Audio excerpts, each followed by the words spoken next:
Bom dia. Mais uma vez em Gênesis, capítulo 49. Gênesis, capítulo 49. Agora o versículo 13. Zebulon habitará no porto dos mares, e será como o porto dos navios, e o seu termo será para Sidom. Mais uma vez, nós contamos com a ajuda do Senhor para nós compreendermos ainda melhor a sua palavra.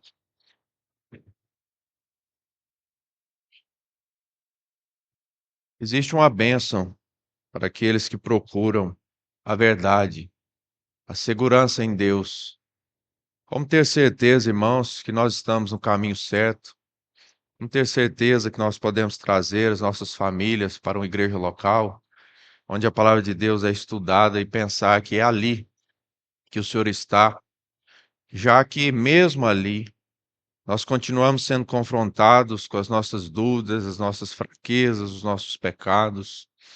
Como ter esperança se quando nós olhamos para nós mesmos e ficamos desesperados pela concupiscência que ainda habita em nós, uma carne tendenciosa que nos arrasta para a escuridão da qual nós fomos tirados. Então parece que o Senhor, na sua graça, ele desejou providenciar coisas que são imutáveis, aquilo que vem dele, aquilo que revela quem ele é, aquilo que é a base da nossa fé. Quem o Senhor é, o que ele fez por nós, não está em nós. E a igreja local, ela é um espelho, ela apresenta isso para nós, ela confronta a nossa carnalidade, a nossa indignidade, ao mesmo tempo ela revela quem o Senhor é, as bases da aliança de Deus. É como um porto para um navio que enfrenta tempestades durante a vida, mas você sempre pode voltar ali, e ali você se reabastece, e ali você confirma a sua fé. E a igreja local ela tem esse aspecto, principalmente no partir do pão. Quando os membros se reúnem, apesar de todas as dificuldades, quando nós nos reunimos para o partir do pão, ali nós encontramos o porto da nossa segurança. Está em Cristo, está em Deus. Eu queria que nós olhássemos para essa aliança que o Senhor fez. Gênesis capítulo 15, e o versículo 2.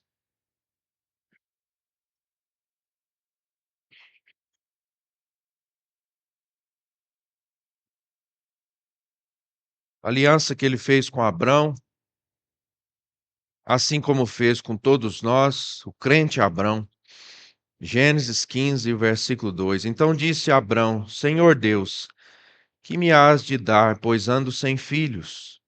E o mordomo da minha casa é o Damasceno Eliezer. Versículo 5. Então levou para fora e disse: Olha agora os céus e conta as estrelas, se as pode contar.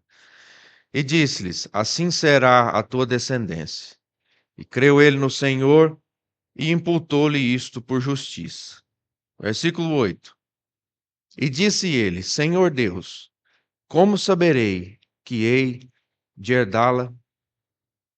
Abrão creu no Senhor, olhou para cima, viu Deus, viu quem Deus é, ele creu pela fé e se tornou um crente. Mas depois da sua conversão, ele fez outra pergunta: Senhor, eu sei que eu posso confiar em ti, eu só não sei se eu posso confiar em mim. Como que eu vou saber que eu vou herdar? Eu sei que o Senhor não muda, eu sei que o Senhor é eterno, eu creio nisso, eu tenho fé nisso, mas eu não posso ter fé em mim. Eu não posso confiar em mim. Como eu vou saber que eu vou herdar a promessa? Aí o Senhor mandou ele partir os animais. Ele sabia o que significava aquilo. Aquilo era um contrato. Antigamente, para fazer um contrato, partia os animais, colocava as bandas.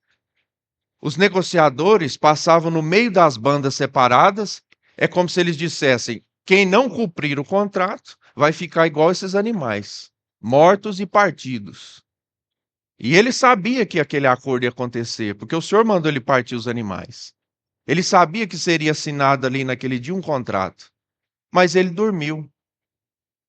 Quando ele acordou, Deus tinha passado no meio e consumido o sacrifício, a oferta. O que aconteceu ali? Deus fez uma aliança com Abrão sem Abrão.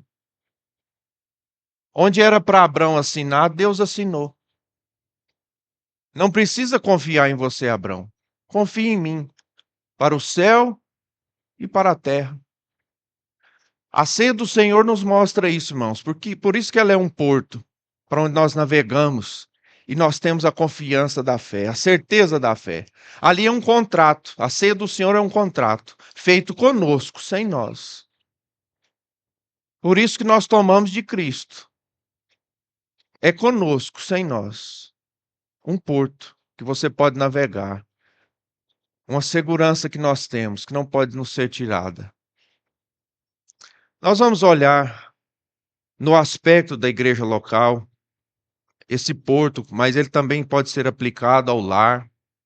O irmão tem falado isso, na segurança que o lar traz para as famílias, para a sociedade, mas nós vamos olhar principalmente para a igreja local. Eu queria que os irmãos olhassem aqui, é bem facinho de você achar o porquê que nós temos que reunir. Tem pessoas que acham que não precisa, mas olha aqui em Filipenses, capítulo 1, é bem fácil de achar essas referências, tá pertinho uma da outra, você não vai ter dificuldade aqui. Filipenses, capítulo 1, versículo 2, nós vamos olhar como que Paulo escreve para as igrejas, como que ele começa as suas cartas. Olha as palavras que ele usa aqui, ó. Filipenses 1 e 2, ele diz: graça a vós e paz da parte de Deus, nosso Pai, e do Senhor Jesus Cristo. Agora vira a página aí, Colossenses, capítulo 1, versículo 2. Olha a segunda parte do versículo: graça a vós e paz da parte de Deus, nosso Pai, e do Senhor Jesus Cristo. Vai um pouquinho mais para frente, 1 Tessalonicenses, capítulo 1. Olha a parte B do versículo: graça e paz tenhais de Deus, nosso Pai, e do Senhor Jesus Cristo. Segunda carta aos Tessalonicenses, na página seguinte, capítulo 1, versículo 2. Graça e paz a vós da parte de Deus e nosso Pai, da do Senhor Jesus Cristo. Mas agora olha como que ele escreve para um crente. Página da frente, 1 Timóteo, capítulo 1, versículo 2. Ele estava escrevendo para as igrejas. Agora como que ele escreve para um crente? A Timóteo, meu verdadeiro filho na fé, graça, misericórdia e paz. Você viu a diferença, irmão? O que mudou? Misericórdia. O que isso significa? Que juntos nós somos mais fortes do que separados. E olha que Timóteo era bom, hein? Existem 8 homens na Bíblia que foram chamados de homem de Deus. Só tem um no Novo Testamento que recebeu esse título: Timóteo. O menino era bom, um bom crente. Mesmo assim, quando ele estava separado do povo de Deus, sozinho, ele precisava de misericórdia. Um crente, por maior que seja, pode ser um Sansão, sozinho, ele é menor do que qualquer igreja local. O povo reunido é mais forte. Por isso nós temos que reunir. A igreja é um lugar para todos, irmãos. Ela precisa ser conduzida assim. Zacarias capítulo 8 fala isso para nós. Zacarias 8 e o versículo 4. Vamos ler versículo 4 e o versículo 5.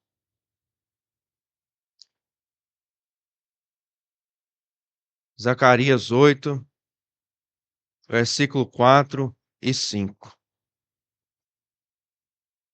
Assim diz o Senhor dos Exércitos: ainda nas praças de Jerusalém habitarão velhos e velhas, levando cada um na mão o seu cajado, por causa da sua muita idade. e as ruas da cidade se encherão de meninos e meninas brincando nas suas ruas. Como que é maravilhoso, irmãos, uma igreja local onde o povo de Deus reúne velhos, ou seja, o passado. O passado é respeitado. Aquilo que foi feito antes de nós nascermos é respeitado. Há uma consideração por irmãos que talvez tinha menos conhecimento, mas tinha mais sabedoria, que chegaram antes de nós, que estabeleceram princípios e marcos que não podem ser mudados, que não devem ser mudados. Estão ali com as suas bengalas, com seus andadores, mas estão satisfeitos como que as coisas estão sendo conduzidas por aqueles que estão chegando, os meninos, os que vêm depois, as gerações que vão sucedendo o povo de Deus. Eles estão aqui em paz. O passado e o futuro estão em paz numa mesma igreja local. Já foi dito aqui, uma sucessão que ocorre de uma maneira tranquila, de Davi para Salomão. É assim que as coisas de Deus têm que ser conduzidas. Meu jovem, você não está esperando a sua vez, já é a sua vez. Você já está inserido no corpo, você já tem que ter responsabilidade. Já está com você. Você já é um Josué. Se apresente junto com aqueles que estão servindo. Se prepare para quando chegar a sua vez, você não assustar, você não desesperar, você não mudar. Muda você primeiro, muda a sua vida. Ao invés de mudar o que os irmãos deixaram para nós, por que que você não muda de vida?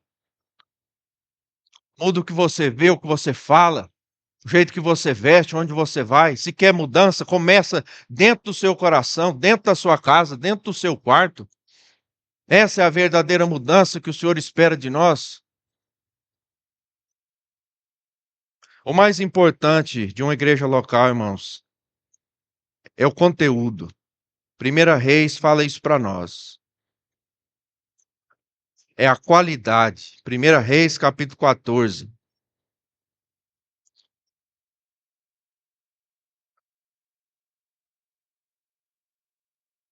Primeira Reis 14, a partir do versículo 25. Ora, sucedeu que no 5º ano do rei Roboão, Sisaque, rei do Egito, subiu contra Jerusalém e tomou os tesouros da casa do Senhor e os tesouros da casa do rei, e levou tudo. Também tomou os escudos de ouro que Salomão tinha feito, e em lugar deles fez o rei Roboão escudos de cobre, e os entregou nas mãos dos chefes da guarda que guardavam a porta da casa do rei. Aqui é um líder sem conhecimento. Ao ser tirado qualidade, ele manteve a forma. O que ele pensou? Levou o ouro. Os escudos de ouro foram roubados da igreja. Não tinha ouro para fazer, ou talvez ele não quis gastar o próprio ouro. Não teve coragem de lutar por aquilo que foi tirado da igreja, onde o Senhor reunia com o seu povo. O que ele fez? Vamos manter a forma. Fez outros escudos iguaizinhos, mas com menos qualidade. Como o cobre é de menor valor do que o ouro, mantendo uma forma, uma estrutura, uma aparência, mas com menos qualidade. Por isso que nós temos que estudar. Por isso que os irmãos que ensinam têm que estudar a palavra de Deus, para manter os valores, para passar os valores, para inspirar o povo de Deus. Os exemplos são deixados e talvez nós nos gloriamos da forma, nós descansamos na forma, mas com muito menos qualidade. Olha, irmãos, aqueles que já nos deixaram, eles não tinham material que nós temos para estudar, mas eles, no que eles conheciam, eles eram fiéis. No que eles sabiam, eles eram fiéis. Eles eram mais determinados. Eles tinham mais fé, eles tinham mais esperança. Era muito difícil um irmão dos tempos antigos perderam a reunião. E não era fácil para eles virem. Não era fácil. Tinha crianças que vinham debaixo de capa.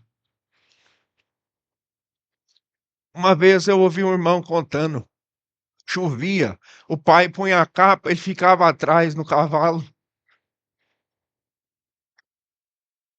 Ele que quase morria sufocado, porque a capa é um feltro, o ar quase não passa. Mas o pai preferia o filho ali, sufocado, do que em casa matando reunião. E eles vinham, qualidade. E nós precisamos manter esses valores, passar ele para os nossos filhos, para as nossas filhas, para os nossos netos. Talvez quando nós observamos esses assuntos, alguém pode pensar que manter a qualidade é também deixar de lado a forma. A qualidade é melhor do que a forma, mas não significa que tem que ser deformado. Tem que ter qualidade. O principal é a qualidade, mas tem que ter forma. Uma igreja local não pode ser desorganizada, irmãos. Porque tem pessoas que vão ali, que a vida onde eles vivem, o lar deles é desorganizado. Só tem eles de crente no lar, é uma bagunça. Os filhos estão no mundo. A mulher ainda não creu, ou o esposo ainda não creu. E quando ele chega na igreja local, ele sente uma paz que ele não tem na casa dele. Você já pensou uma pessoa dessa chega numa igreja desorganizada e ele pensa assim: isso aqui está pior do que a minha casa. Como que ele vai ser consolado? Como? Olha Cantares, capítulo 1.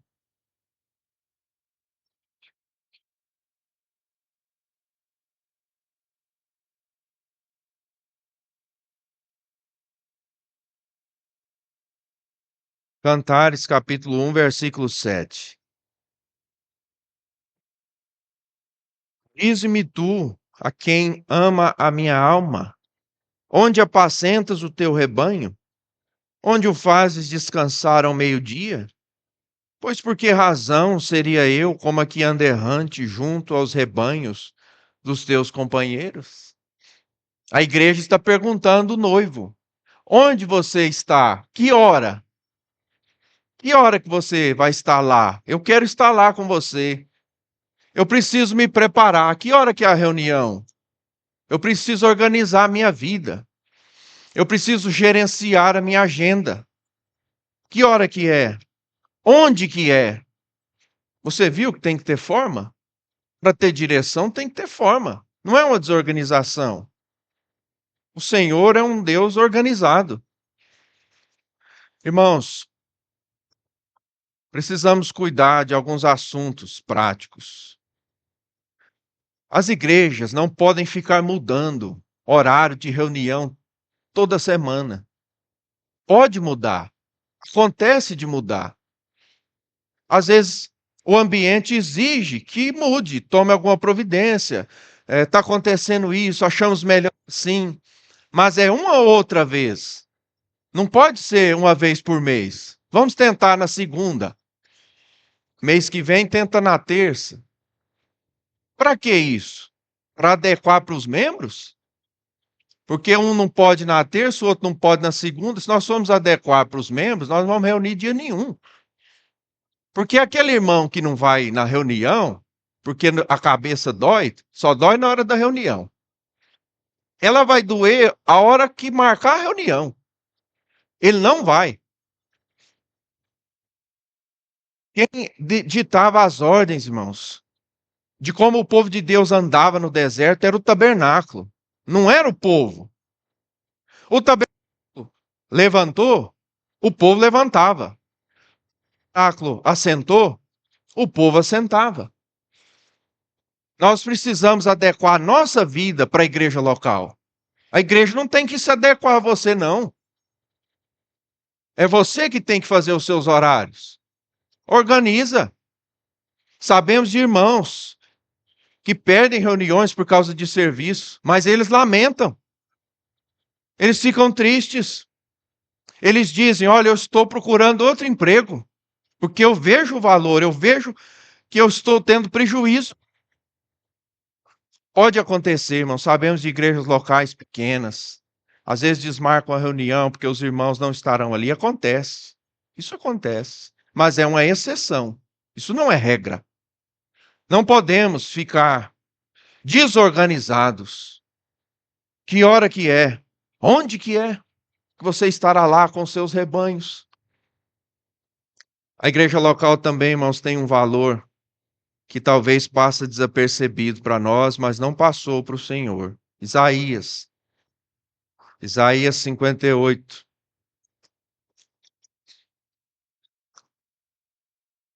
E o versículo 1 e 2.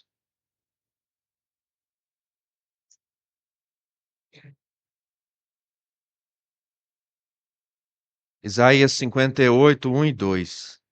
Clama em alta voz, não te detenhas, levanta tua voz como a trombeta, e anuncia ao meu povo a sua transgressão, e à casa de Jacó os seus pecados. Todavia, me procuram cada dia, tomando prazer em saber os meus caminhos, como um povo que pratica justiça, e não deixa o direito do seu Deus. Porquanto perguntam-me pelo direito da justiça e têm prazer em se chegarem a Deus. Sabe o que é isso aqui, irmãos? O Senhor reconheceu que Israel, apesar do pecado, da transgressão, eles tinham prazer em ir nas reuniões, mesmo errando muito, e erraram mesmo, e enfrentaram grandes consequências no cativeiro. O Senhor soube reconhecer que quando era para ir na reunião, eles iam.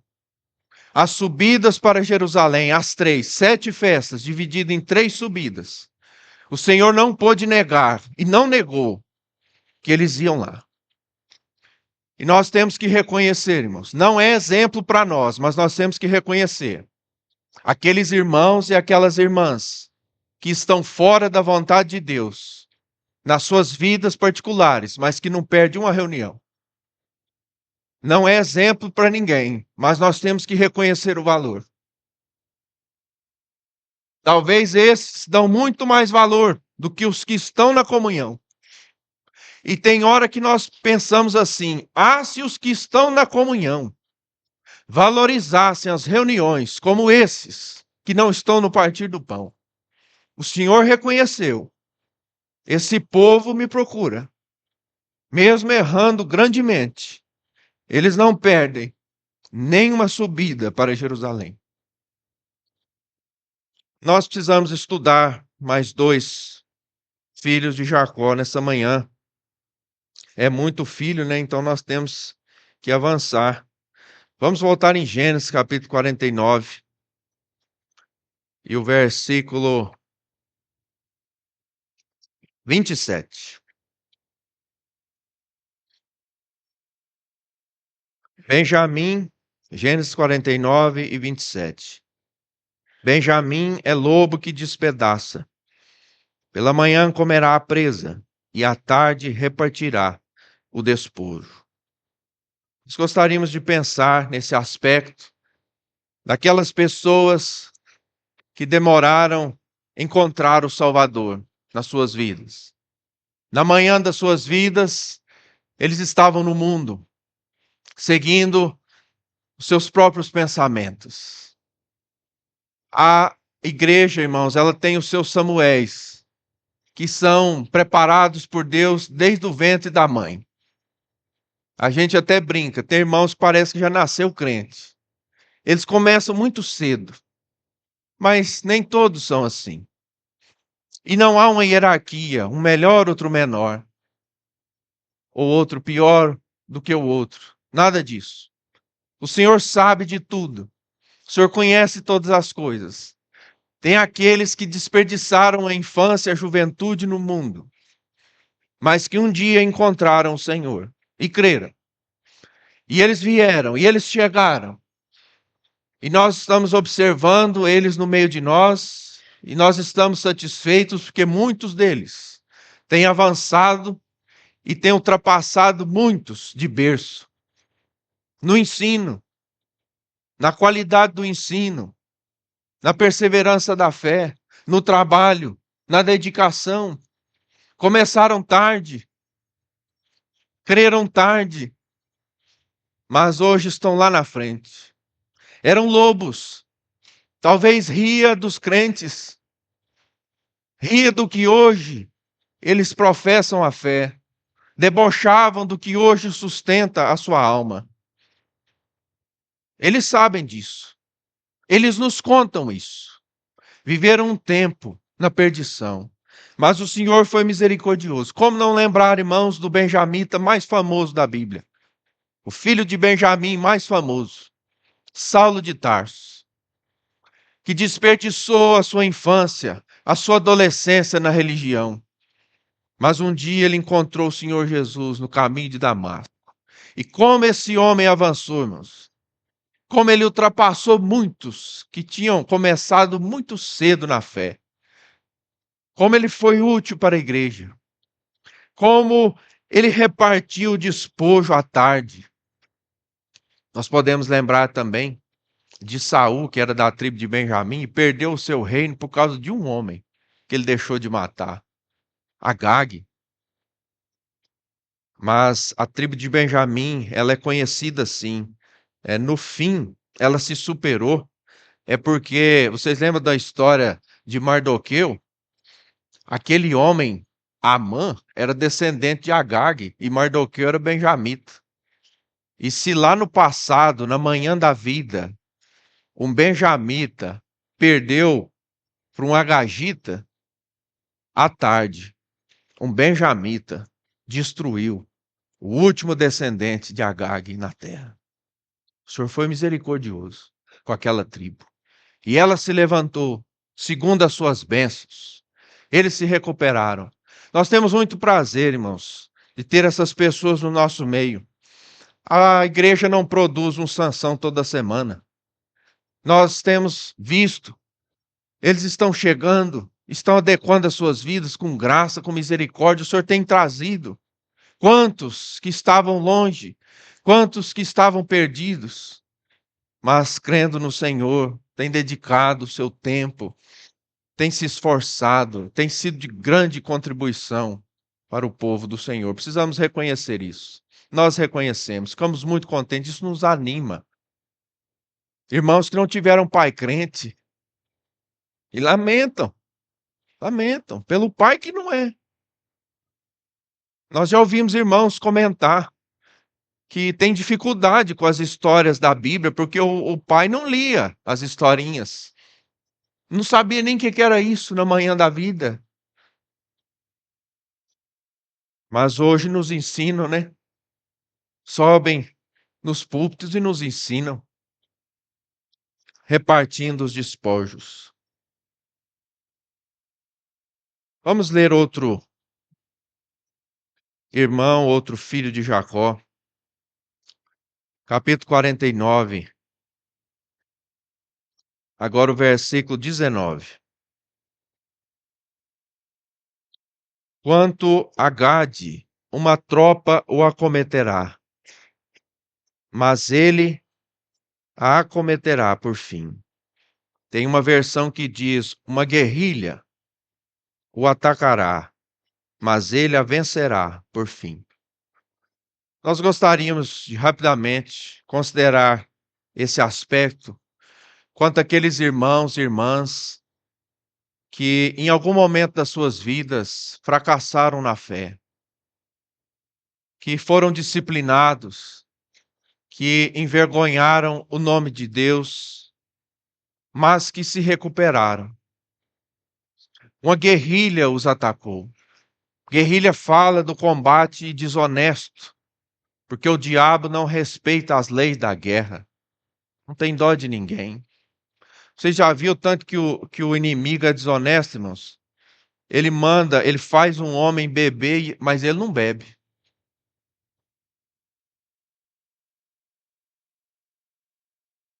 Ele faz um rapaz, uma moça usar droga, mas ele mesmo não usa.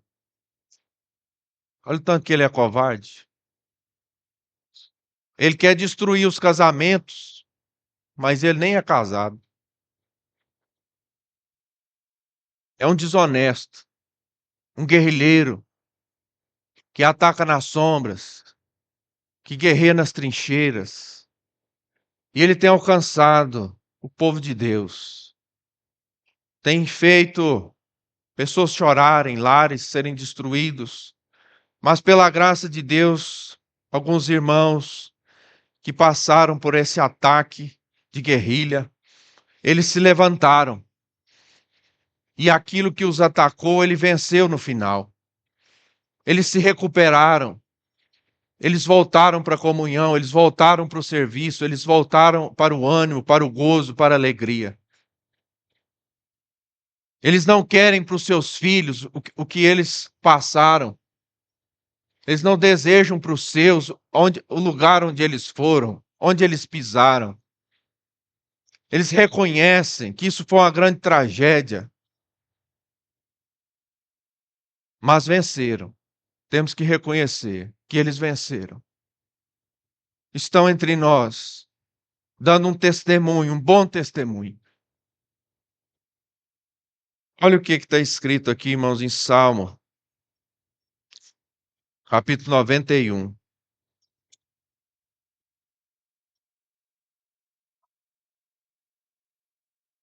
E o versículo 3.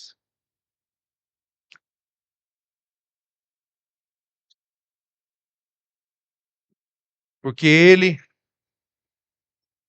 Salmo 91 e 3, porque ele te livrará do laço do passarinheiro. Irmãos, a diferença de quem nunca caiu para o que caiu é só uma. O que caiu foi livre de dentro do laço. E o que não caiu foi livre de cair no laço. A diferença é só aí. Você que nunca caiu, você foi livre do laço, de cair no laço, mas foi livre do laço. O que caiu foi livre de dentro do laço. Você foi livre de colocar o pé no laço, por isso que você não caiu. E o que caiu teve o pé livre do laço. A diferença é só essa. Mas todo mundo aqui foi livre do laço. De uma forma ou de outra, com o pé dentro ou o pé de fora. Foi o Senhor que nos livrou do laço. Viu, meu irmão? Viu, irmã? Você não é menor do que nós. Você não é pior do que nós. Nós que não caímos, não caímos porque fomos livres do laço. Como você foi livre. Não é porque você é pior do que ninguém, não. Todos nós estamos sendo livres do laço pelo Senhor. E como o diabo, o inimigo, caça com armadilha. O objetivo da armadilha é que quando o bicho vir ela, ele já está lá dentro. Porque se o bicho vê a armadilha antes, ele não cai. O objetivo da armadilha é justamente essa, que a vítima não veja. E quando ela veja, já é tarde demais, ela já está lá dentro. É assim que ele nos caça. Quando você ver, você já caiu. Por isso o Senhor tem que nos livrar do laço, para nós não cairmos. E quando a gente cai, Ele também nos livra do laço que caímos. 1 João, capítulo 2.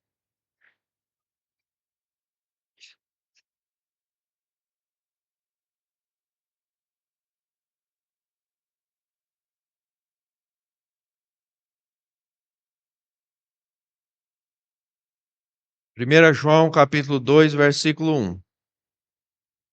Meus filhinhos, essas coisas vos escrevo, para que não pequeis. E se alguém pecar, temos um advogado para com o Pai, Jesus Cristo, o justo. Olha essa expressão, irmãos. Se alguém pecar, temos um advogado. Não está escrito na sua Bíblia assim, ó. Se alguém confessar o pecado, temos um advogado. Não está escrito isso aí. Se alguém se arrepender do pecado, temos um advogado. Não está escrito isso aí. Está escrito: se alguém pecar, temos um advogado. Já pensou o que é isso, irmão, irmã? No momento que você peca, o Senhor Jesus corre para o Pai. No momento que nós pecamos, não é no momento que nós confessamos o pecado. Olha como ele é rápido para nos ajudar. Porque tem irmãos que demora a reconhecer o pecado. Demora. Tem irmãos que demoram a sentir a culpa do pecado. São como Sansão, né? Sansão não percebeu. A Bíblia diz que ele não percebeu. Ele disse: eu vou levantar como das outras vezes. Tinha percebido que a força tinha sido tirada. Então o Senhor Jesus não pode esperar por nós. E quando nós pecamos, ele vai ao Pai como advogado. Antes de haver confissão, antes de haver arrependimento. Que cuidado, irmãos. Que coisas solenes, que assuntos solenes. Para os que já passaram por essa experiência, irmãos e irmãs, nós gostaríamos de consolar você e todos que talvez passarão. Todos nós somos sujeitos a falharmos, a passar por um processo público de disciplina e sermos restaurados. Todo mundo está sujeito. Não tem ninguém que há no meio do povo de Deus que não corre esses riscos. Mas você que já passou, mesmo que já tem tempo, ou é mais recente, nós gostaríamos de te consolar com Romanos capítulo 8, para que você desfrutasse das bênçãos de perdão no Senhor. Vamos ler aqui. Romanos capítulo 8, versículo 1. Portanto, agora nenhuma condenação há para os que estão em Cristo Jesus, que não andam segundo a carne, mas segundo o Espírito. Meu irmão, irmã, você que falhou com o Senhor, desonrou o nome de Deus em algum momento da sua vida, você está em Cristo. Não é performance, é posição. Que segurança nós temos nesse versículo. Não é rendimento, é posição. Estão em Cristo. A condenação é para ela afeta os que não estão em Cristo. Não é os que não têm rendimento. Não é os que não conseguiram cumprir o caminho, a jornada. Ela atinge os que não estão em Cristo. Se preocupam com condenação quem não está em Cristo. Os que estão em Cristo não se preocupam com condenação. É uma posição em Cristo. No amado, Paulo disse, nós somos aceitos no amado. Adão, antes do pecado, irmãos, ele era aceito na sua própria justiça. Mas ele falhou. E a sua justiça caiu com ele. E ele não podia mais ser aceito. E aí nós somos aceitos no amado. Mas aí vem as obras. Posição. Não sou um condenado. Falhei miseravelmente. Falhei com meu mestre. Desonrei. Mas eu estou nele. E eu posso voltar a andar no Espírito. Não segundo a carne. Não vou continuar a agir na carne. Arrependo. Mas vou voltar para o Espírito, segundo o Espírito.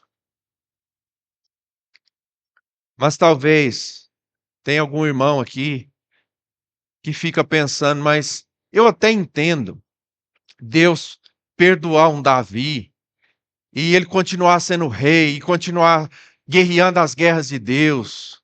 Eu até entendo Deus perdoar um homem como aquele e ele continuar servindo ao Senhor em alto nível, mesmo depois de ter pecado. Eu entendo Deus ter perdoado um Pedro e mesmo depois daquela desonra, ele Eles serviram ao Senhor melhor do que ele servia antes. Mas eu não sou um Davi. Eu não sou um Pedro. Eu não sei até onde eu posso avançar.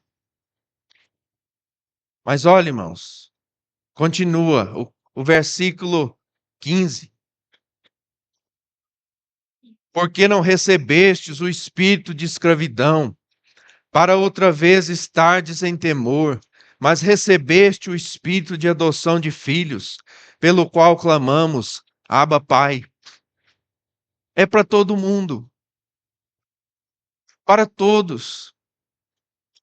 Você pode não ser um Davi, para mesmo depois do pecado, continuar vencendo as guerras e preparar os materiais do templo. Mas você também não é menor do que ele. E o perdão que foi dado a ele, e a condição dele servir ao Senhor depois da sua disciplina, é a mesma condição que é dada a você. Aqui diz Abba, Pai. Abba é no hebraico, né? E pai é no grego, ou seja, é para todos. Ninguém fica de fora dessa bênção. É para todos. Todos desfrutam dessa bênção, desse retorno. Mas talvez você pensa, mas como que eu que desonrei o Senhor com o meu pecado posso glorificá-lo? Como eu vou voltar depois da minha vergonha e glorificar onde houve desonra? Olha o versículo 18. Porque para mim tenho por certo que as aflições deste tempo presente não são para comparar com a glória em que nós há de ser revelada. Em nós há de ser revelada. Mesmo aquele irmão aquele irmão, aquela irmã que desonrou o Senhor no seu corpo, um dia ele vai glorificar o Senhor no seu corpo, quando o seu corpo for transformado. Mas sabe o que é pior quando a gente peca e desonra? É tentar explicar o que não tem explicação. Davi escreveu 7 salmos penitenciais. Fora nos outros salmos que ele lembra do seu pecado, da sua iniquidade com grande pesar. Sabe o que ele está tentando dizer? O que não pode ser dito. Ele está tentando dizer assim: Senhor, eu adulterei, mas eu não sou isso. Eu mandei matar um homem, mas eu não sou isso. Como que eu explico para o Senhor que eu não sou isso? Como que eu explico que eu pratiquei, mas eu não sou isso? Eu não tenho palavras.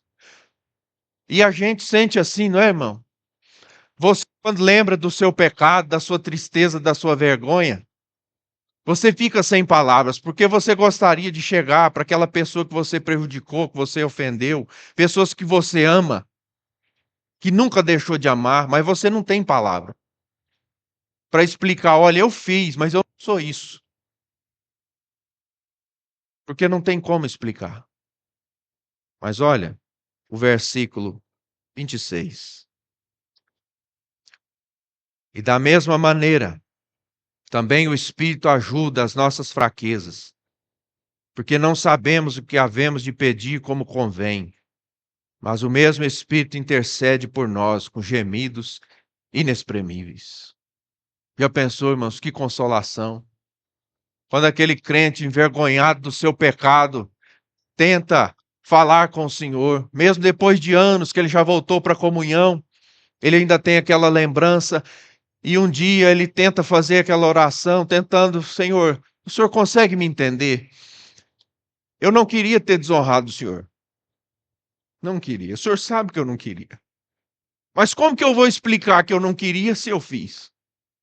Não tem como eu explicar, não tem palavra para isso. Aí o Espírito explica. E o Senhor diz: eu entendi. Eu entendi aquilo que você nem entende, para poder me explicar. Eu entendi. Está tudo bem. Está tudo bem. Mas aí vem a lembrança do pecado, a acusação. Mas para isso, Paulo escreveu no versículo 33: quem tentará acusação contra os escolhidos de Deus? É Deus quem os justifica. Minha irmã, se você já foi disciplinada, se você já falhou com Deus, mesmo há muito tempo, e continua na sua mente vindo acusações, isso não é de Deus, viu? Deus não acusa ninguém. Isso é o inimigo. Quem acusa é o inimigo. O Senhor nunca vai te acusar. Nunca. Não pense que é ele. O inimigo vai fazer parecer que é ele, para você ficar desanimado. Mas não é. É a acusação daquele que é o adversário. Nós temos que carregar cruzes e não fardos. Nós temos que ser como aquela tribo. Foi vencida numa guerra desonesta, mas no final venceu. É maravilhoso ver os irmãos que venceram no final. A palavra de Deus é interessante, irmãos. A palavra de Deus ela não se preocupa tanto em dizer como tudo começou, né? Ela está mais preocupada em dizer como tudo vai terminar. Temos muito mais informações de como as coisas vão terminar do que como começaram. O fim é melhor do que o começo. Para onde nós estamos indo é melhor do que onde nós saímos. E se no meio do caminho você foi derrubado pelo inimigo, numa guerra desonesta, mas você voltou, você se recuperou, você não quer para os seus o que você passou, mesmo sem saber dizer, expressar com palavras, o Senhor não te acusa. E nós ficamos satisfeitos. Um pecador que caiu é exemplo para todos? Difícil, né? Um que caiu e se recuperou é um exemplo para todos? O Senhor tem a sua performance melhorada por causa do pecado, irmãos? Precisou entrar o pecado no mundo para nós conhecermos um Deus melhor? Paulo disse que não, né? Paulo explicou que não. Mas tem irmãos que depois que pecaram, ficaram melhores. Isso nós não podemos negar. Tem irmãos que falharam e depois do seu retorno ficaram melhores. Estudam mais, visitam mais, ofertam mais, oram mais, mas não atribuímos ao pecado a honra, a glória. Não foi por causa do pecado, foi por causa do Senhor. Paulo explica isso na sua carta aos Romanos. Não vamos pecar para a graça superabundar. Mas e Naamã? Como é que a gente explica Naamã? Se ele não fosse leproso, ele não tinha conhecido Eliseu. Difícil, né? Quantos capitães passaram por esse mundo e nós nem sabemos o nome deles? Se ele não fosse leproso, ele não tinha ido atrás da cura, não tinha conhecido o Deus de Israel. Naamã é exemplo para todo mundo? Ele é exemplo para os leprosos. Para os leprosos, ele é exemplo. Para aqueles que procuraram, devem procurar a cura no Senhor. O que seria melhor, irmãos? Se Adão não tivesse caído? Ou caindo, nós conhecemos o Senhor Jesus na cruz? Difícil, hein? O que seria melhor?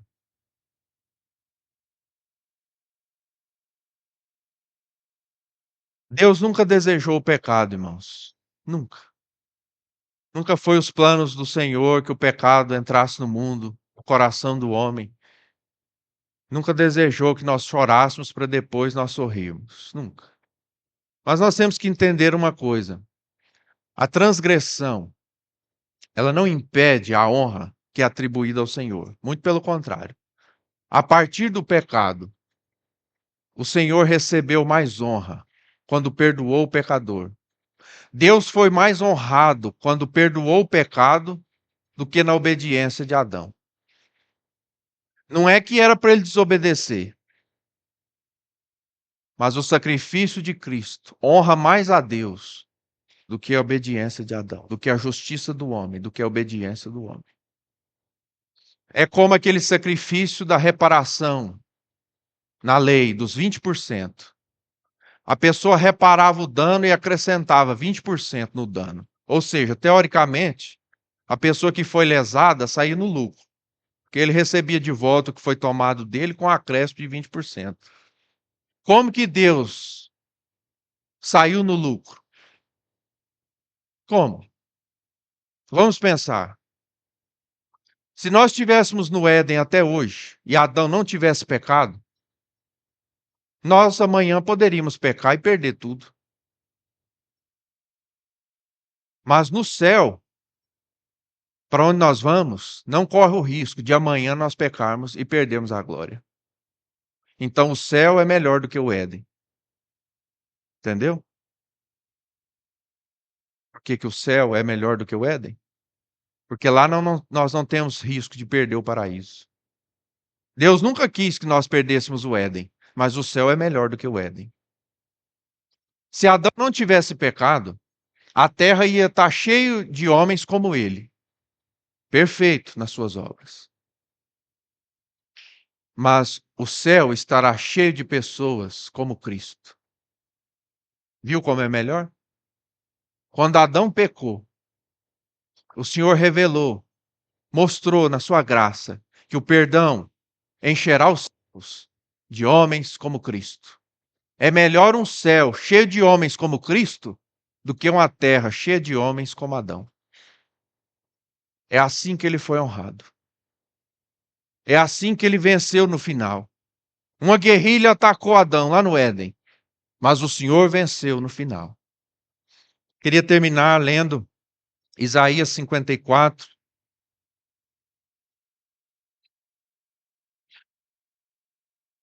Isaías 54,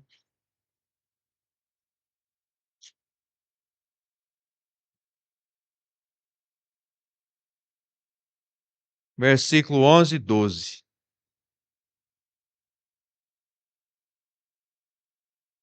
Tu oprimida, arrojada com a tormenta, desconsolada, eis que eu assentarei as tuas pedras com todo ornamento, e te fundarei sobre as safiras, e farei os teus vitrais de rubis, as tuas portas de carbunclos, e todos os teus termos de pedras aprazíveis.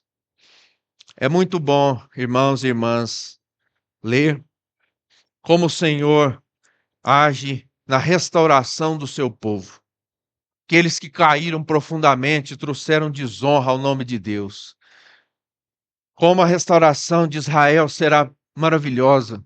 Os termos, as posses, a terra, a honra, o poder que será dado para uma nação que foi atacada por uma guerrilha e desprezou o Senhor na idolatria e no pecado, desprezou Cristo. Mesmo assim, no final, eles vencerão. É muito maravilhoso ler essas passagens, principalmente nos profetas. E eu queria que você, irmão, irmã, que passou por essa dificuldade na sua carreira cristã, considerasse solenemente como o Senhor veste de honra aqueles que vencem no final. São palavras muito bonitas, que honra o Senhor, não honra o pecado, não honra o pecador, mas honra o Senhor. Isso é muito digno. Você não foi desprezada, minha irmã, apesar da vergonha, da tristeza, do prejuízo, das consequências. Você não foi desprezado. E o Senhor usa palavras muito bondosas quando Ele vai reconstruir uma vida, quando Ele vai reconstruir uma história, quando Ele vai levantar um caído. Eu assentarei as tuas pedras com todo ornamento e te fundarei sobre as safiras. São palavras consoladoras. As tuas janelas, os teus vitrais de rubis e as tuas portas de carbunclos e todos os teus termos de pedras aprazíveis. O Senhor está vestindo o arrependido, está vestindo aquele que volta para a comunhão.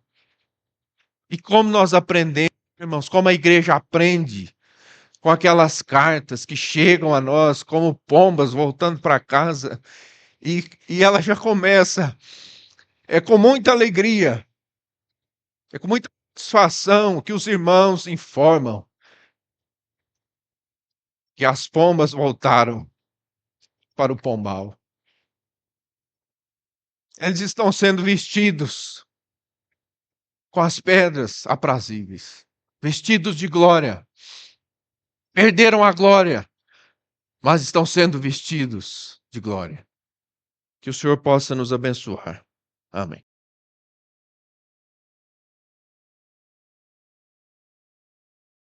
Bom dia. Eu brinquei certa vez que esse microfone aperta aqui perto da mente e passa a impressão que os irmãos estão apertando, como que dizendo: solta aí o que você está pensando.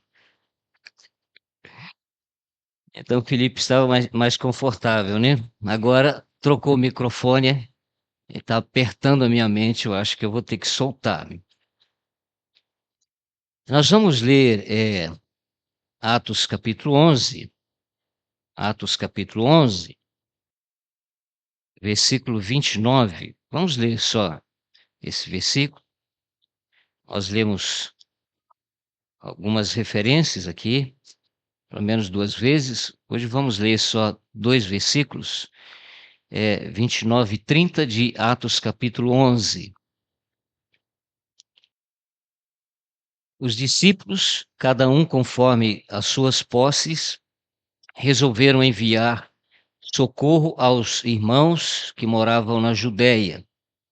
O que eles, com efeito, fizeram, enviando-o aos presbíteros por intermédio de Barnabé e de Saulo. Nós temos considerado o fato de Deus ter estabelecido um governo para as suas igrejas.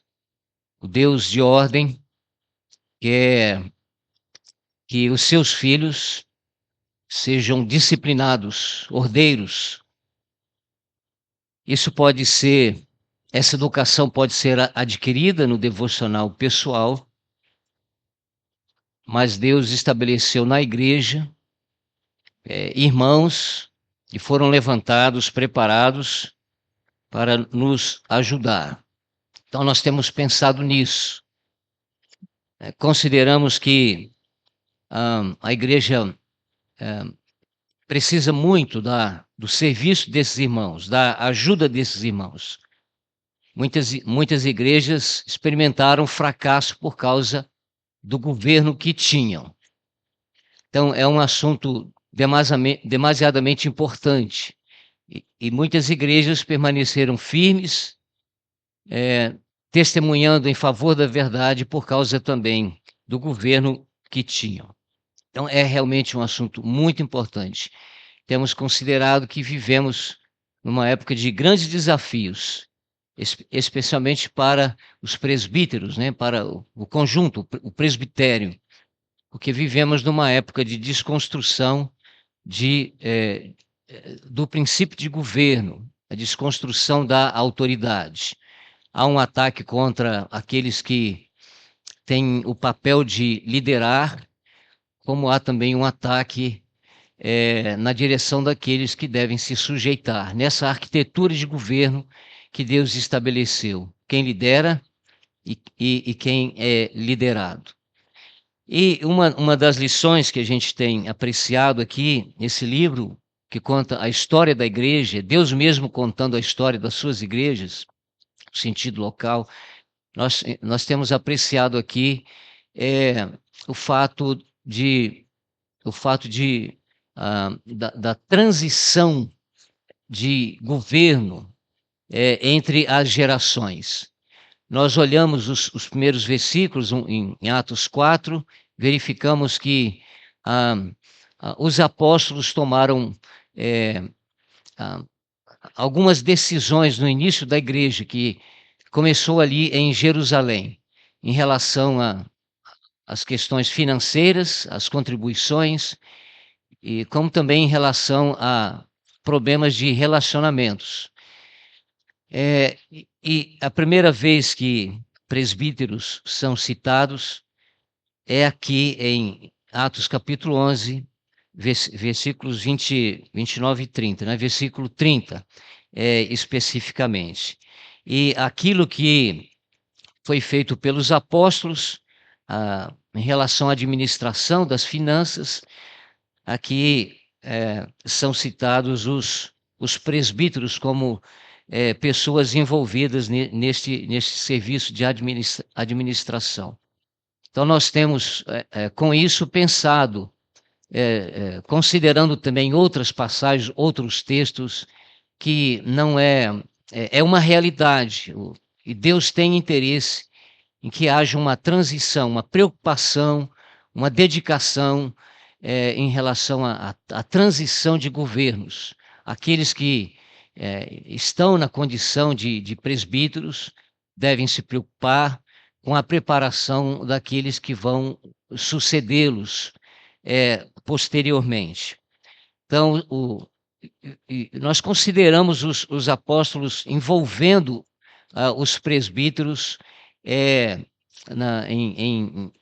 em algumas atividades. Citamos aquele problema de Atos capítulo 6, algo que os apóstolos poderiam ter feito, mas envolveram os irmãos naquele serviço. E os irmãos escolheram 7 trabalhadores e houve uma aceitação consensual, todos concordaram e eles foram envolvidos no trabalho. Então é interessante que os apóstolos disseram, escolhei. Então eles escolheram e logo em seguida foram apresentados aos apóstolos, que impuseram as mãos, concordando com aquela decisão que foi tomada. Então nós temos pensado nisso, na importância da transição, a preocupação que aqueles que já estão nessa condição de presidir no meio do povo de Deus, a necessidade de preparar aqueles que estão chegando para ajudarem o povo de Deus, para guiarem o povo de Deus, para alimentarem, para protegerem o povo de Deus no tempo apropriado. Então nós temos pensado basicamente sobre isso. E nós terminamos as minhas últimas considerações aqui, dizendo que o ideal é realmente que as igrejas se esforcem para que hajam transições naturais, espontâneas, legítimas, de liderança entre as gerações. E temos considerado a necessidade de envolvimento para isso.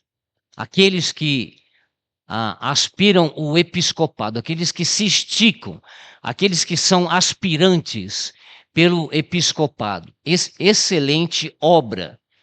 Obra, não é um título. É um serviço. Excelente obra almeja. Então, nós temos pensado na necessidade de envolvimento nas coisas do Senhor, na obra do Senhor. E a preparação, ela não está separada do envolvimento dos irmãos nas coisas do Senhor. O que deveria ser dito àqueles que aspiram ao episcopado?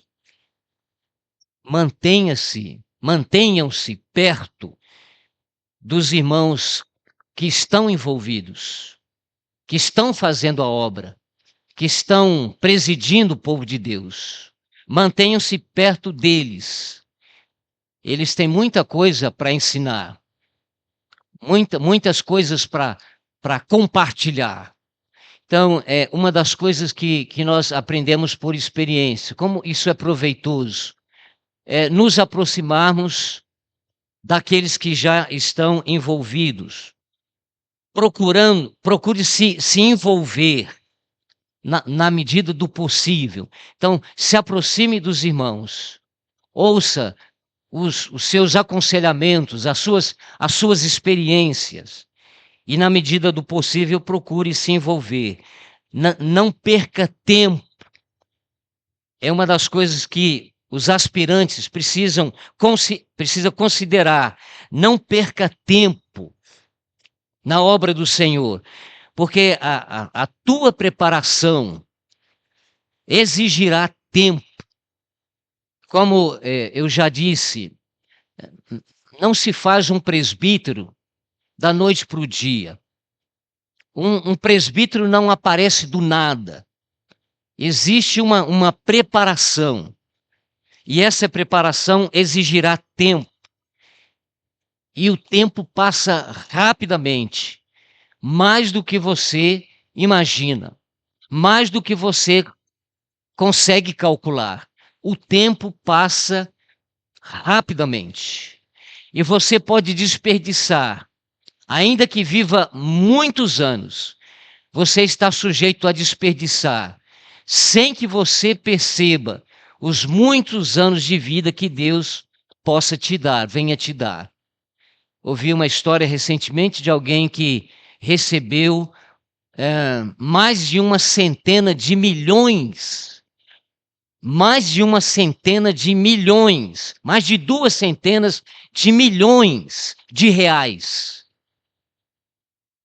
E durante pouco tempo, essa pessoa que não estava acostumada com tanto dinheiro, com tanto recurso, gastou a sua fortuna, mais de 200 de milhões.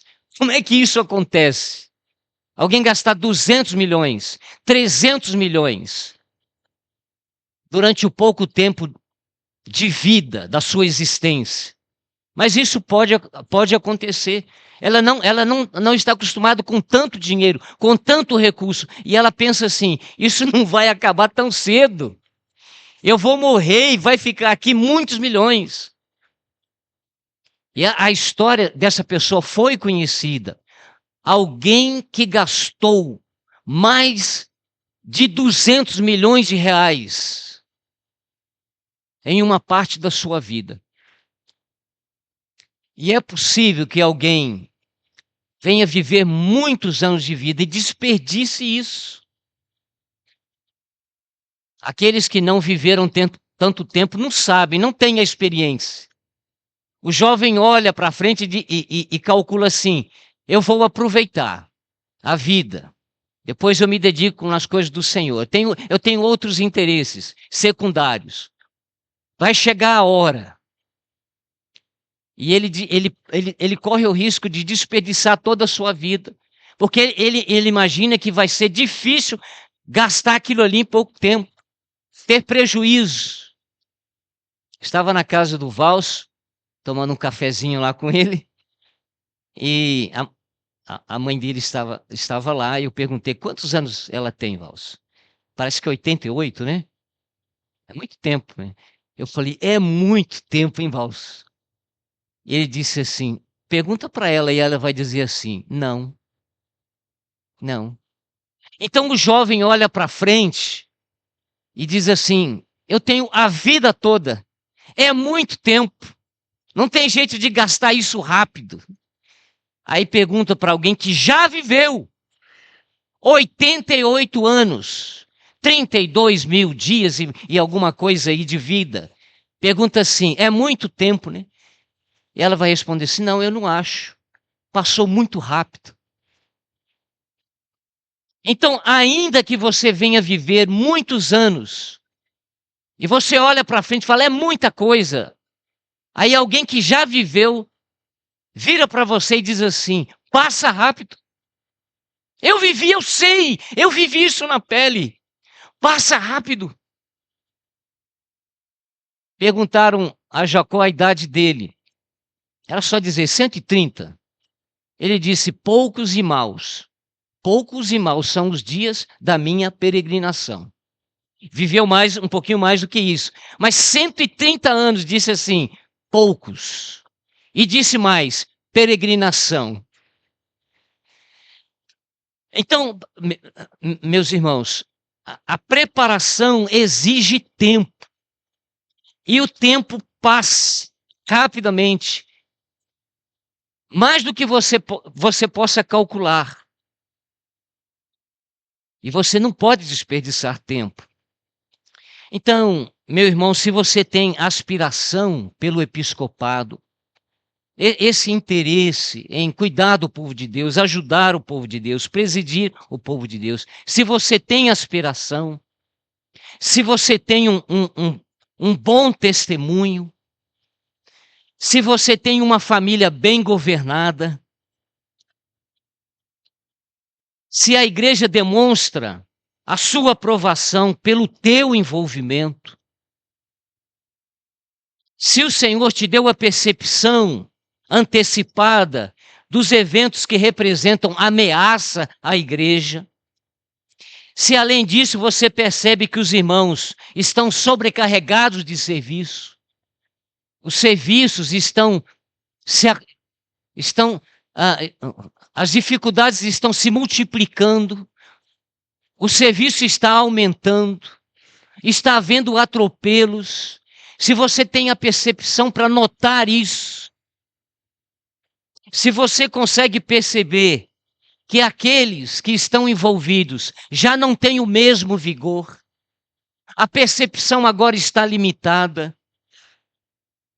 Pensando em Davi, a transição que ele fez para Salomão em 1 Reis capítulo 1, Davi muito velho, o filho dele estava conspirando contra ele, Adonias.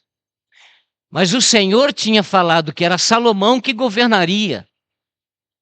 Mas Adonias estava organizando um motim contra o seu próprio pai, um golpe de Estado contra o seu próprio pai.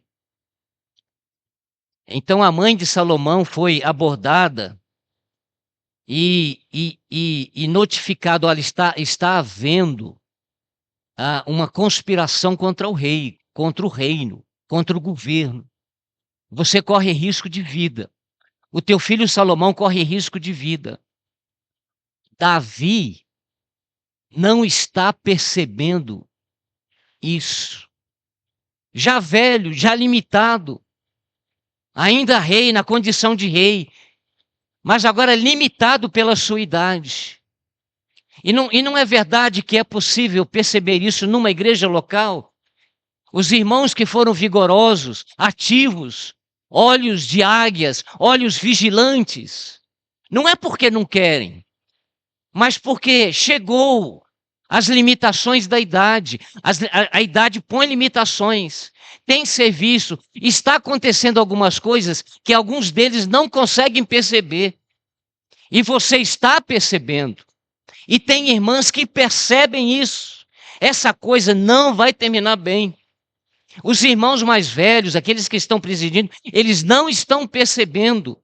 Não porque eles não queiram perceber, pensando melhor deles, mas porque estão limitados. Eles precisam sair daqui e ir para lá. Eles estão limitados. Então, se você perceber, meu irmão, o acúmulo de serviço sobre esses irmãos que já estão trabalhando há tanto tempo, presidindo sobre o povo de Deus, ajudando o povo de Deus, socorrendo o povo de Deus, se você percebe que algumas coisas estão acontecendo e eles não notam,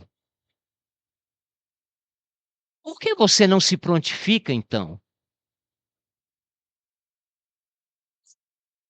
para a obra do Senhor? Por que você não se prontifica para servir o Senhor onde Ele te colocou?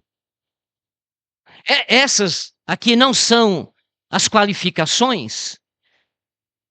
Ter aspiração, quem aspira o episcopado, ter um bom testemunho, ter uma família governada, bem governada, porque se alguém não governa bem a sua própria casa, como cuidará da igreja de Deus? É um critério, é uma condição para quem aspira ao episcopado. Então, se você tem uma casa bem governada, se a igreja ela demonstra a aprovação dela pelo teu envolvimento, pela tua sinceridade, por que não se prontificar para servir ao Senhor?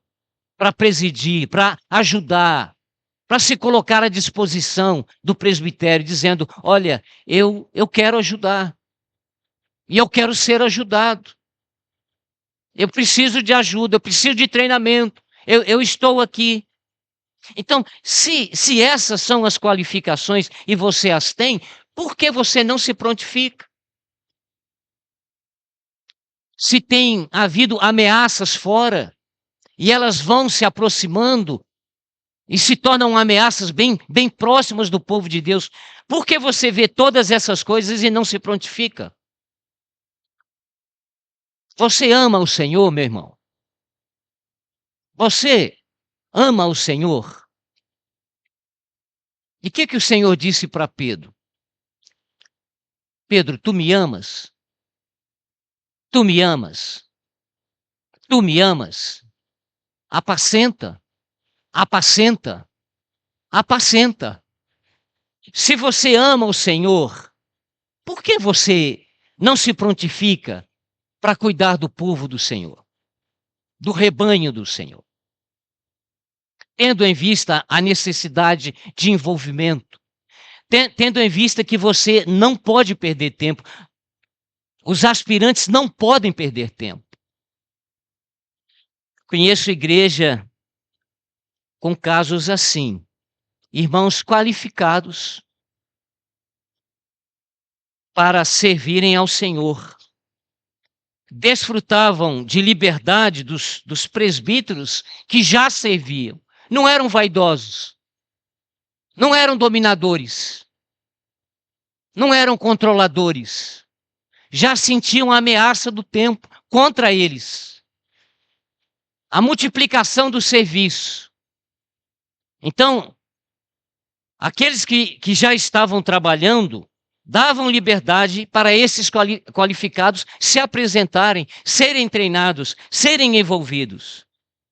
Mas eles estavam indispostos para ajudar. E aí fica aquela... Por quê? O que a gente falou? Porque eles não se envolvem, estão distantes. O que a gente falou? O que a gente fez? E além da preocupação dos presbíteros, do presbitério que já estava servindo, além da preocupação da igreja, as suas esposas também sofriam com isso. As esposas desses irmãos.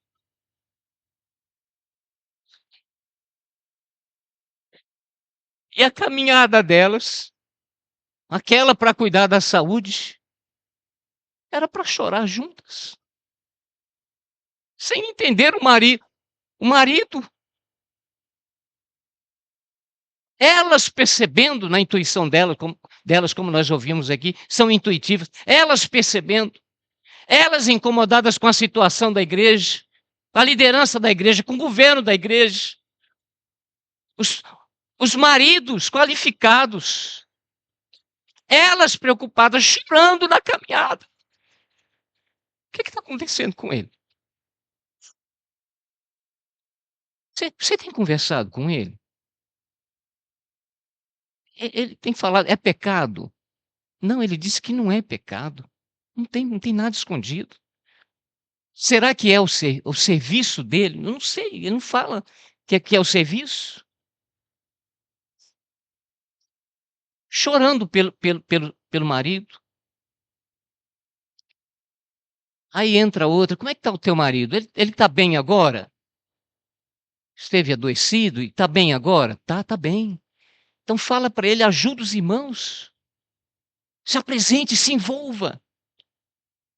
Irmãs preocupadas com os seus maridos. Choravam juntas, se preocupando juntas com o presbitério e com a igreja, sobre esses maridos que podiam servir, mas estavam indispostos. E a gente não sabe por quê. Se era alguma mágoa, alguma tristeza, alguma reserva. Então eles abriram mão disso. E agora estão envolvidos. Agora estão animados, agora estão empolgados. Foram despertados pelas orações, pela ajuda das esposas, pela preocupação delas. agora foram despertados e envolvidos no cuidado do povo de Deus. Eu destaco, nesses casos, a ajuda dessas esposas.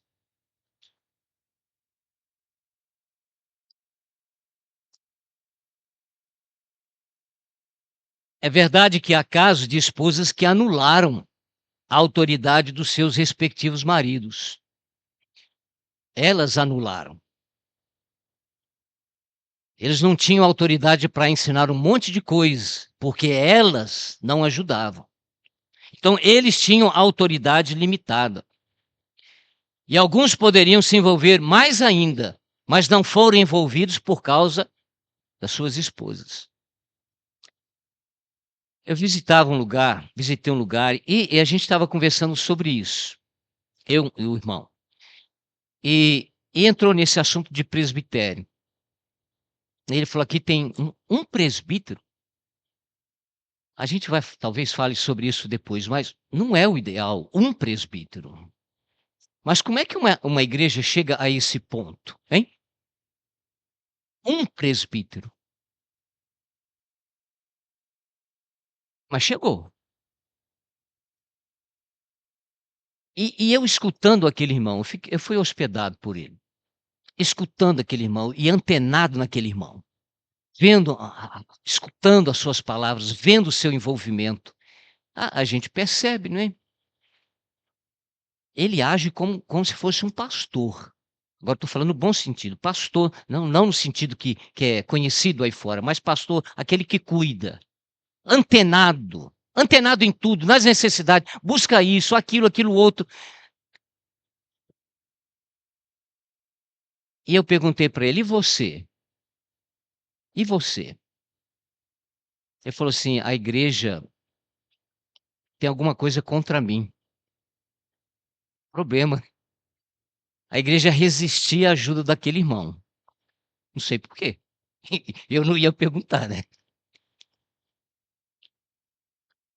Mas e aquele outro que eu conheço? Os irmãos têm medo, porque a esposa dele controla a vida dele. Entenderam? Eu achei isso interessante. Então, a igreja estava concluindo assim: está claro que ele é o cabeça em casa, mas ela é o pescoço dele. É ela.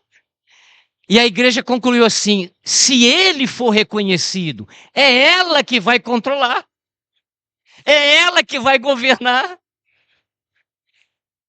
Que percepção dessa igreja! Então, há casos de irmãos que foram anulados, tiveram a autoridade e oportunidade anuladas por causa da esposa. Agora, por outro lado, há irmãos que são devidamente apoiados pelas suas esposas. E isso é essencial para o aspirante. Aquele que se converteu, está chegando agora no meio do povo de Deus, que ainda não é casado. Aqueles que aspiram ao episcopado precisam pensar nisso. É essencial ao aspirante que seja apoiado pela sua esposa. Que seja apoiado pela sua esposa. Por exemplo, o presbítero tem que ser hospitaleiro. Agora, como ele vai hospedar se a esposa não gosta disso? É sujar o tapete dela e outras coisas. Como é que ele vai hospedar? Ele aspira o episcopado, mas toda vez, por exemplo, chega alguém visitando a igreja, vai cooperar com a igreja, ele não pode. Eu estou pensando no caso de alguém que não pode porque a esposa não gosta de hospedar. Não gosta. Conta-se o caso de um irmão que foi visitar uma localidade e os irmãos descuidaram de combinar onde é que o pregador ia ficar. E essa coisa ficou para ser resolvida em cima da hora. E o pregador por perto. Aí a sorte foi lançada e caiu na casa daquele irmão. E o pregador escutou a esposa dele falando assim: eu sabia que essa bomba ia cair no meu colo.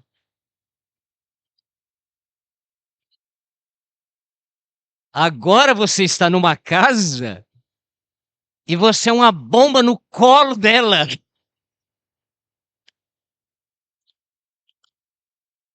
Ah, lá no Junco, eu quero que a minha casa seja um lugar de lanche para os estrangeiros, aqueles que ficam ali na frente do salão. Ah, se elas não forem hospedeiras, você não vai dar lanche para ninguém. Ninguém vai papar na sua casa. Eu quero me casar, eu quero servir ao Senhor com a minha casa. Eu vou fazer uma casa com 4 quartos. Um quarto é o quarto do homem de Deus. É o do pregador. Se você não tiver cuidado com a esposa que você vai escolher, com quem você vai se casar, esse quarto não será usado para isso. Então, como o aspirante precisa da ajuda das suas esposas e quantos são ajudados e têm autoridade por causa das suas esposas? Visita pastoral ao sexo oposto, uma irmã com problema. Como é que o irmão vai lá? É uma mulher que está lá. Como é que ele vai lá aconselhar? E a gente conhece casos de irmãos que gostavam muito de aconselhar mulheres. E isso não terminou bem. Por rede social, gostava muito de estar perto delas. Imprudentemente, não terminou bem. Agora, como esse que quer servir ao Senhor, ajudar o povo de Deus, aspira o episcopado, vai fazer essas visitações ao sexo oposto, por exemplo, uma irmã que esteja precisando de ajuda? Como é que ele vai educar os seus filhos? Se não tiver a amizade da esposa, a cumplicidade da esposa. Ele precisa governar bem a sua própria casa. Ele precisa ter filhos crentes que não sejam acusados de dissolução. Os filhos crentes não sejam acusados de dissolução. Agora, como ele vai chegar a esse ponto se a esposa não é amiga dele? Na educação dos filhos, no treinamento das crianças, que é algo muito difícil. Precisa do companheirismo dela. Como ele vai ensinar as escrituras? Tudo que vos tenho ordenado, como o Senhor Jesus diz, deve ser ensinado àqueles que creem no Evangelho. Se a esposa não for companheira dele em relação a viver aquilo que ele prega. Irmãos solteiros que aspiram ao episcopado, que desejam cuidar do povo de Deus, vocês devem refletir na escolha do seu cônjuge, da sua esposa. Você vai depender do apoio dela para servir ao Senhor. Então, finalmente, falando ainda aos aspirantes, se envolva, não perca tempo. Dê aos teus avós, como fez Timóteo. Dê aos teus pais, como fez Timóteo, o prazer de te ver envolvido nas coisas do Senhor. Dê à igreja, aos irmãos que te viram nascer, te viram crescer, acompanhar o teu desenvolvimento. Dê a eles o prazer de te ver sustentando o testemunho do Evangelho através da tua casa, através do teu ministério, através da tua vida.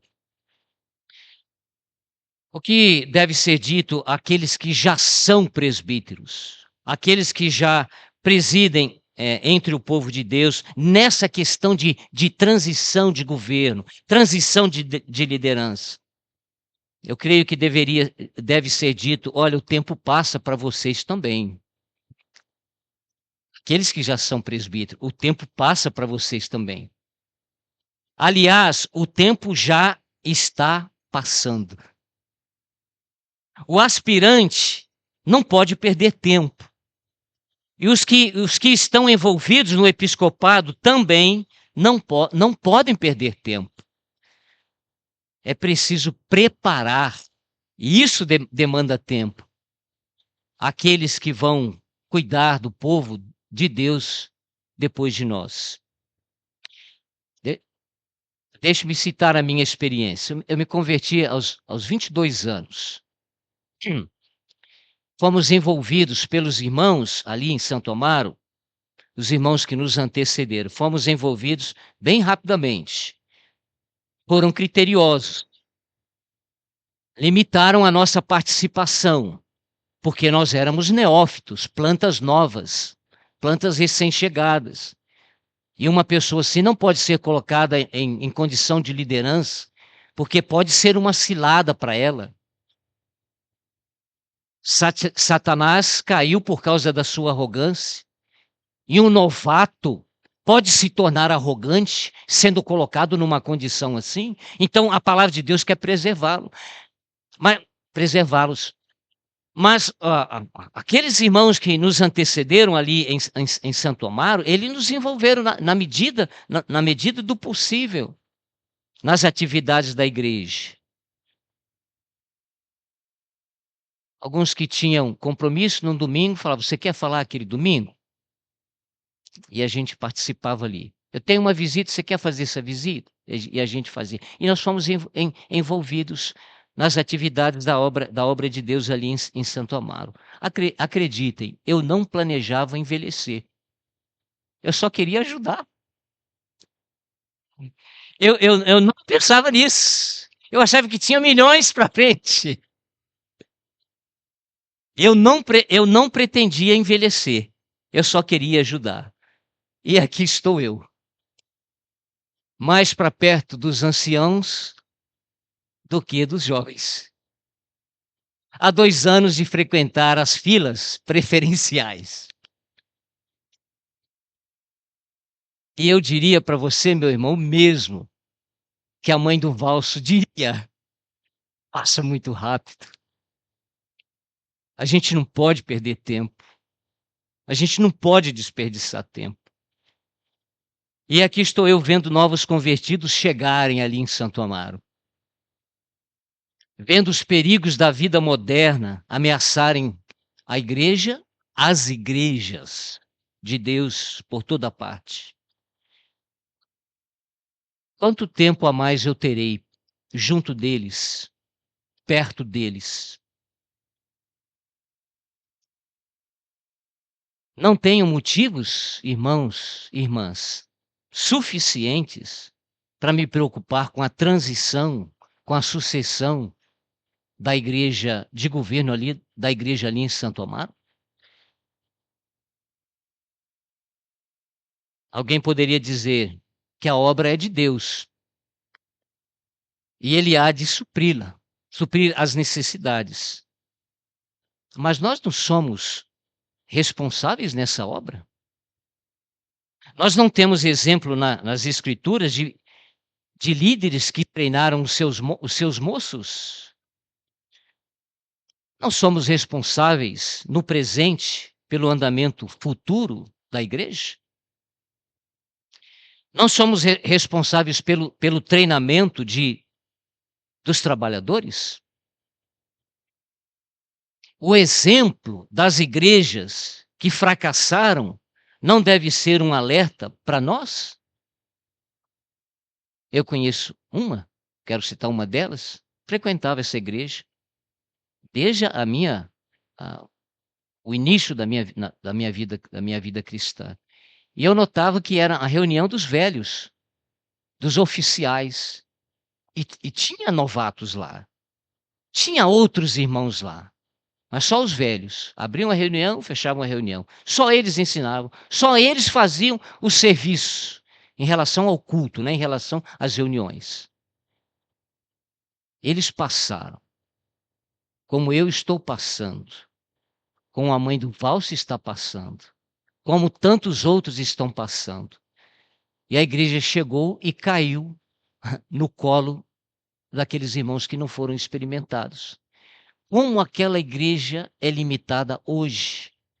Como aquela igreja está sofrendo hoje. A gente assiste o Partir do Pão ali, e somente os velhos, na maioria das vezes que a gente visita, os velhos estão no Partir do Pão.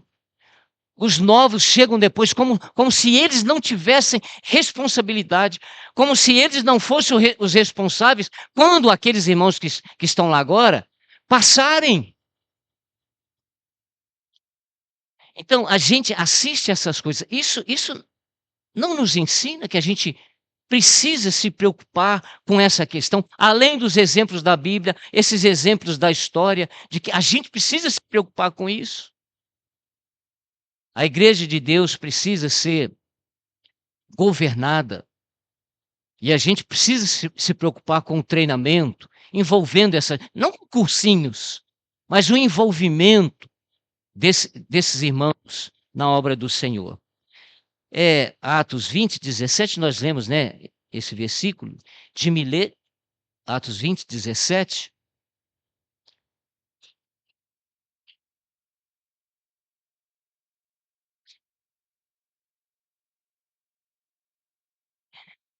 De Mileto mandou a Éfeso chamar os presbíteros da igreja.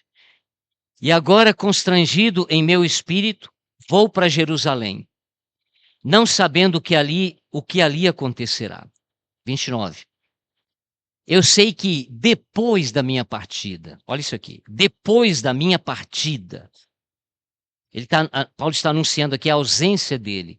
Entre vós penetrarão lobos vorazes, que não pouparão o rebanho, e que dentre vós mesmos se levantarão homens falando coisas pervertidas para arrastar os discípulos atrás deles. Os discípulos devem caminhar atrás de Cristo, mas eles falam coisas pervertidas para arrastarem os discípulos atrás deles. Agora, pois, encomendo-vos ao Senhor e à palavra da sua graça, que tem poder para edificar e dar herança entre todos os que são santificados. Paulo está dizendo, eu vou me ausentar, mas eu sei. Tem problemas que são previsíveis.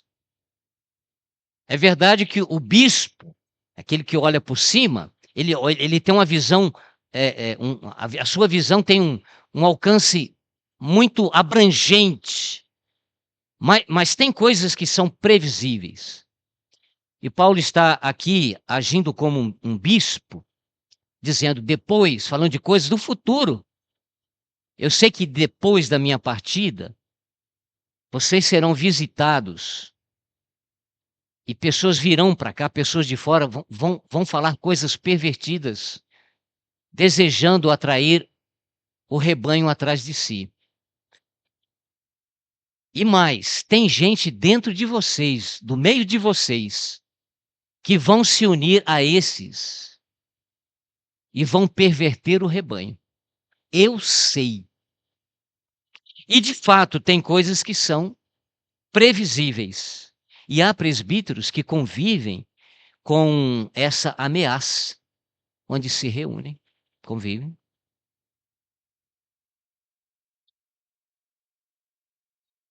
Eu já ouvi assim, aquela igreja lá é daquele jeito, porque o fulano está lá ainda. O dia que ele sair, a coisa muda lá. A esposa já percebe uma ameaça. Porque existe uma pressão para trocar os escudos de ouro pelos de bronze. Talvez amantes das almas, mas não tanto amantes do ensino que deve ser administrado a essas almas. Então, tem coisas que são previsíveis. Então, há casos assim. O presbitério está lá segurando na medida do possível, tentando colocar a palavra de Deus como referência, mas já há essa desconfiança. Se esse presbitério mudar, a igreja vai mudar. Existem pessoas infiltradas para empobrecer a igreja no sentido de doutrinamento, de ensinamento. ouvi um presbítero, um irmão, que ajuda lá onde ele se reúne, dizer assim: os jovens foram assistir uma programação gospel que foi realizada lá na cidade, esse show gospel. E eu fui chamar a atenção deles.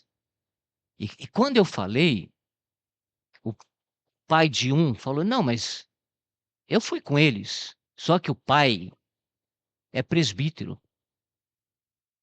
E esse irmão disse assim: quando eu sair de lá, eu estou temendo, as coisas vão mudar.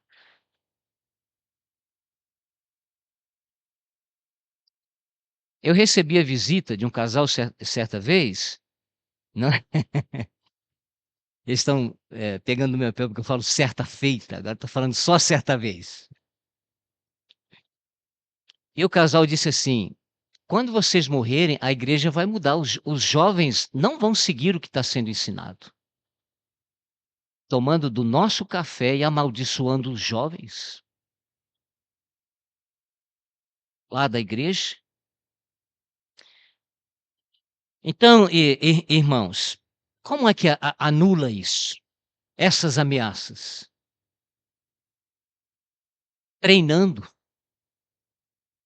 aqueles que aspiram ao episcopado, aqueles que foram salvos, aqueles que estão servindo, treinando-os.